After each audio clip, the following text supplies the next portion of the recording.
Welcome to Spoken Reviews, home of these Spoken Reviews. Today, guys, we're doing a quick review of the iPad 9. Is it worth buying in 2023? So quickly looking at the looks, the iPad 9, it's still sexy. Again, this has been around since 2021. 2022, they had the iPad 10 that came out. But in my opinion, it's still a pretty sexy design. And especially, guys, always remember that if you're going to use a case, the sex appeal of design is kind of going to go away, right? Because you're not going to ever see the tablet outside of the case once you put it in the case. So unless you have a case that you super love, this will probably be the only time that you see the tablet without it. So, but we'll give kudos for Apple again. This is what they're known for, making beautiful products and their product design. So kudos again to Apple for another beautiful design on the. As far as layout goes, again, there's still the classic design here where you have the fingerprint scanner here. On the new iPad 10 and above, the fingerprint scanner is up here and the on button. So that's definitely a big pro and a con between those, depending on how you like it. I kind of like this fingerprint scanner a little bit more, but again, the bigger bezel. So pros and the cons, having the smaller bezels versus that, whichever's makes sense for you, but I could see them both. Only having one speaker, not stereo speakers, makes a difference. Definitely a difference in sound quality. I personally like to play things out loud, but if you like to have headphones, it's not gonna make a difference. So in 2023, is the iPad 9 still fast? Yes, in my opinion, it is still super fast. For 99% of the people out there, they're not gonna be able to tell the difference between the iPad 9 and iPad 10 on speed. Now, that being said, going forward, the first 2 or 3 years, you'll probably not be able to tell the difference. But the further you get away from purchase price, having more horsepower and the newer model is going to mean that the iPad's going to last longer. So it's about a $200 price difference, and that's what you're going to get, right? You're going to get an iPad that's going to last a little bit longer, and the iPad 10, or with the iPad 9, you're going to save a little bit of money today, but you're going to have to repurchase it, sooner.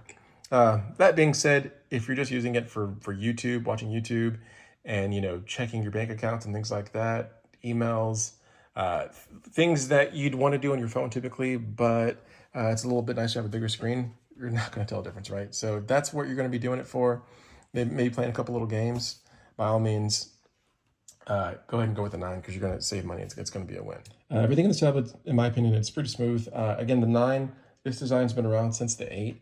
So iPad 8 was the first time that this new design came out, and iPad 8 came out in 2020, and then iPad 9 came out in 2021, and then iPad 10 came out in 2022. So expect an iPad 11 to come out in 2023, right? So there's always going to be a new iPad. You really have to pick what's best for you. Sometimes you're never going to have the newest thing for much long, right? So like you can buy the latest gadget like an iPad on release day, but know that you're not going to upgrade iPads as often as phones. So, 12 months after you buy it, it's going to be old.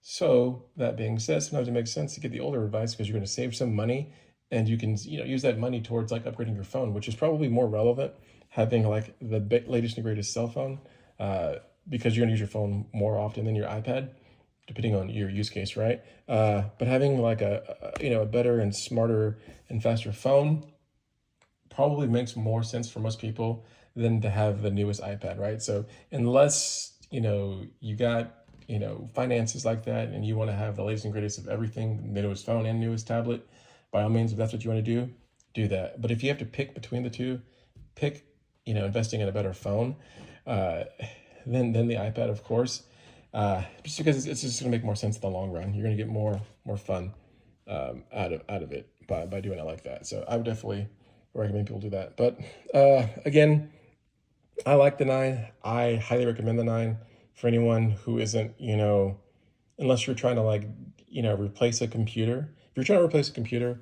get an iPad Pro. Honestly, if you're trying to replace a computer, get a Pro. If you don't need the full capabilities of a Pro, if it's between a 9 and a 10, you have to make the best decision. To me, the biggest practical thing is it's 0.7 inches smaller on the screen, which has a difference, and then the speakers. And then also, this is just Lightning. It's not USB-C. But those are the 3 biggest things. Everything else is cool in the spec sheet, but in reality, it's not going to make a big difference. Anyways, guys, thanks for watching this quick review. Again, this wasn't meant to be like a technical tech, spec for spec review. There's plenty of stuff out there for that. This is more like, hey, real life, when I'm using it day to day, what's going to make the difference for me? And again, screen, speakers, and lightning versus USB-C, and also the fingerprint. So those things are going to make the biggest difference for you. Anyways, guys, thank you for watching this quick video review of the iPad 9 in 2023. Hey, I still think this is a great value, and I'm glad that iPad kept it in the lineup. But it does make things more confusing. And I'd assume that later this year, when the new iPad comes out later this year, iPad, I guess it'd be 11, that they're probably going to get rid of this and just keep the iPad 10, because I don't think they'd sell 3 entry-level iPads. It doesn't make sense. So that's probably what's going to happen. So if you get this, just know that you'll probably be like one of the last people to have this design. So if you buy this new, go into it knowing that you'll be like one of the last people to have this design. Anyways, guys, thank you for watching this quick review of the iPad 9. I really do appreciate the support. If you have any questions or comments, leave them below. If you like the video, hit a thumbs up for me. If you want to see more videos like this, sub to the channel. Thanks a lot and have a great day.